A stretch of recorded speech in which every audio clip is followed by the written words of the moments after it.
The definition of genocide is not met in Gaza by any stretch of the imagination. Genocide is intent to destroy in whole or in part a national, religious, racial, or ethnic group. It is a genocide based on those conditions. Okay, let's unpack that. Today, we are breaking down Mehdi Hasan versus Ben Shapiro on the word genocide, because words matter, definitions matter, and selectively redefining international law does not magically change reality. We are going to stick to facts, international law, and yes, moral consistency. Let's get into it. Ben Shapiro was here earlier this week, and you hit me. Why you start laughing like that? Why you start giggling like that? You gave a BS answer on genocide. Oh yeah. What exactly? What you want to? We have a clip. You don't think what's happening in Gaza is a genocide? Correct. Okay, but the world's leading association of genocide scholars has declared that Israel is committing genocide in Gaza based off the pure definition of.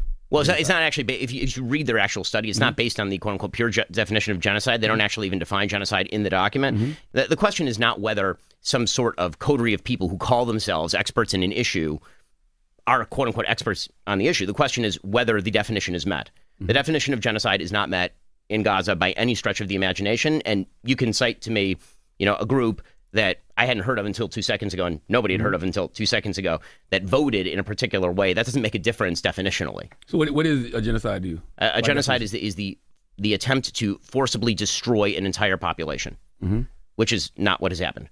So it's not the attacks on like the personal facilities needed for like survival, like healthcare and educational institutions. Well, again, Israel has shipped in more humanitarian aid into the Gaza Strip than literally any army to in a population that supports the enemy in literally all of human history. They've been shipping in about 4,400 calories per day per person into the Gaza Strip in the middle of a war in which the enemy is holding actual Israeli hostages underground who, as we've seen from some of the pictures, are actually starving. Man, he's going crazy over there. Carl, I think you're being generous. You said he gave you some bullshit on genocide. He gave you bullshit on the whole topic, right? He said we don't give them that much money. We give them $3 billion a year. We actually give them close to $4 billion a year. And last year we gave them $18 billion a year. He said they've been shipping in aid. You just played that clip. Israel doesn't ship in any aid. The aid comes from everyone else. He acts like Israel's giving the aid. It's international aid that Israel decides to switch on and off whenever it wants. But on the genocide question, it's funny that he kind of patronizingly says, these genocide scholars, they didn't give you the definition. And you rightly said, what's the definition? And he said, forcibly destroying a whole population. That is not the definition of genocide.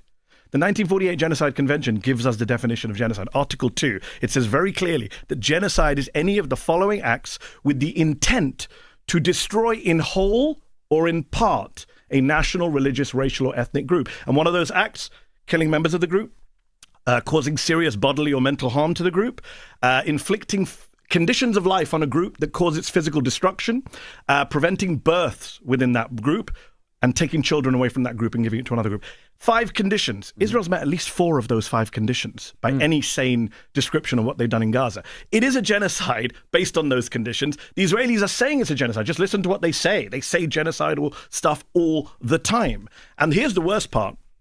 Israeli, he brushes over the IAGS, some organization I've never heard of. Well, I'm sure they don't care that he's never heard of them. They are the International Association of Genocide Scholars. But let me just give for your listeners actual people who say it meets the definition. People like Omar Bartov, who is an Israeli Holocaust historian at Brown, wrote a New York Times op-ed saying it's a genocide. Daniel Blattman, Amos Goldberg, Israeli Holocaust historians at Hebrew University. They say it's a genocide in Gaza. Shmuel Liederman, all these Israeli scholars, Raz Siegel, none of them, by the way, all of them said, we didn't think it was a genocide at the beginning, but we definitely think it's a genocide now. These are Israeli Jewish experts on the Holocaust. They're saying it's a genocide. Are we supposed to just ignore them? This right here is where the wheels come off Ben Shapiro's argument. He keeps repeating his version of genocide, but international law does not care about vibes or personal opinions. The 1948 UN Genocide Convention, Article 2, is crystal clear. Genocide does not require killing every single person. It requires intent and any of the listed acts, including deliberately inflicting conditions of life meant to destroy a group in whole or in part. And Mehdi is not pulling this out of thin air. He is citing Israeli Holocaust historians, genocide scholars, and legal experts, people who do not casually use that word.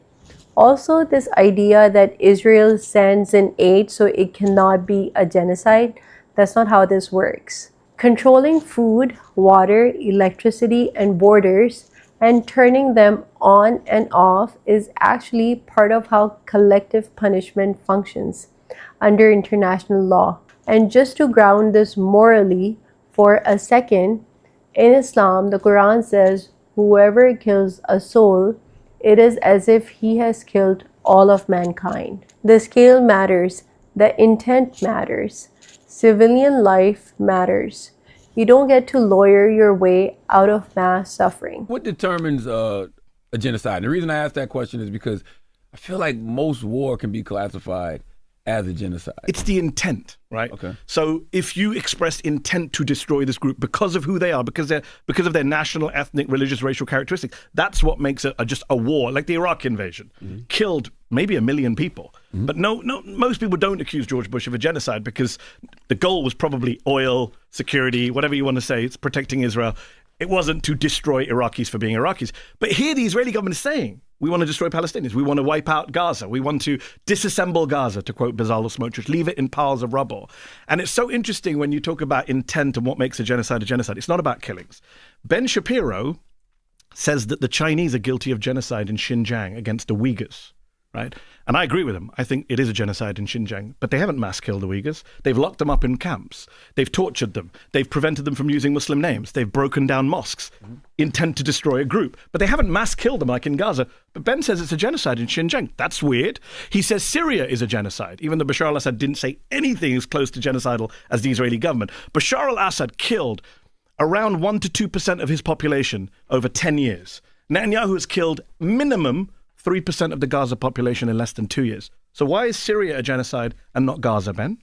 I saw a lot of Jewish, I guess, correspondents on YouTube talking about the interview with Shapiro here, and a lot of them were saying that if it was a genocide, Israel could wipe them out in 1 second. If it was actually a genocide, they could just take them all out if they wanted to. And they were saying that's why it's not. So Piers Morgan used to use that line on me whenever I went on his show. He's like, well, they could just wipe them out. They have nuclear weapons, which they deny having, but they do.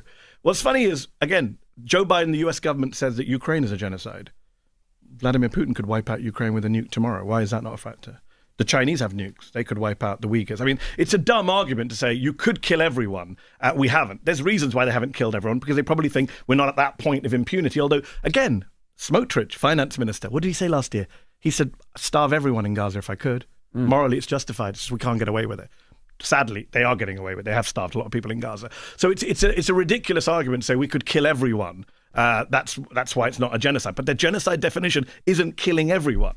There are multiple genocides, as I say, Xinjiang, people say Ukraine, the Rohingyas in Myanmar, right? That's a genocide. Most people accept that's a genocide. They didn't kill everyone. They killed, I think, 70,000 people. Horrible. But they didn't kill all the Rohingyas. So we'll never get to a ceasefire. This will never happen. Not anytime soon, unfortunately. I mean, who are they going to do a ceasefire with? The Hamas people they're trying to kill? Where are they going to do the ceasefire? In Doha that they're bombing? I mean, the Qataris said yesterday, we're done. We're out of the mediation efforts, which is exactly what the Israelis want. They don't want a ceasefire. The tragedy in Gaza should affect us all as human beings. The biggest cohort of child amputees anywhere on planet Earth. A child killed every hour, every day for the last 2 years, according to Save the Children. That's a conversation I was having with Ben. That's a conversation I have with other people. Whether you call it a war or whether you call it a genocide, can we agree that watching all these civilian casualties, watching all these kids getting killed is wrong? If your response to someone telling you that a bunch of kids got killed in a school is to go, Hamas is to blame, if that's your instant knee-jerk response, what kind of human being are you? I think we're seeing a lot of sociopaths expose themselves. Even when we were talking to Ben Shapiro, that was one of my things that I kind of got, is that he's used to talking about things in a certain way that's so indefinite. Certain things aren't just like black and white. Seems like it takes the emotion out of it. Yeah. I want to pause here because this argument comes up all the time. If it were a genocide, they could just wipe everyone out. That's not only legally wrong, it's intellectually lazy. Genocide has never required total annihilation. Ask the Rohingya, ask the Uyghurs, ask survivors of Bosnia. And the comparison Mehdi makes is devastatingly accurate.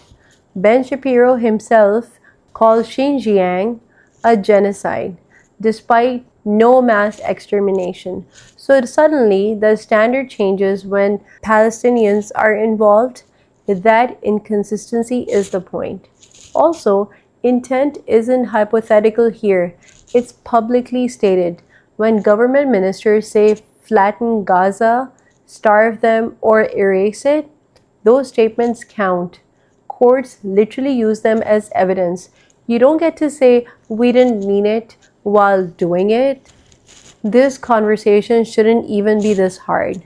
Whether you call it genocide, ethnic cleansing, or a catastrophic war, children are being amputated, starved, and buried under rubble at a scale the world hasn't seen in decades. And Islam actually gives us a very clear framework here. The Prophet, peace be upon him, said that even in a state of war, do not kill women, children, elderly, or civilians. That's not radical. That's basic humanity. If your first response to dead kids is to debate definitions instead of demand accountability, something is broken. You don't need to be Muslim to care. You just need a conscience. If this reaction resonated with you, hit like, subscribe, and let me know your thoughts in the comments below. This channel is about challenging narratives and doing it with facts, faith, and fairness. Until next time, stay kind, stay informed, and don't let anyone dim your light.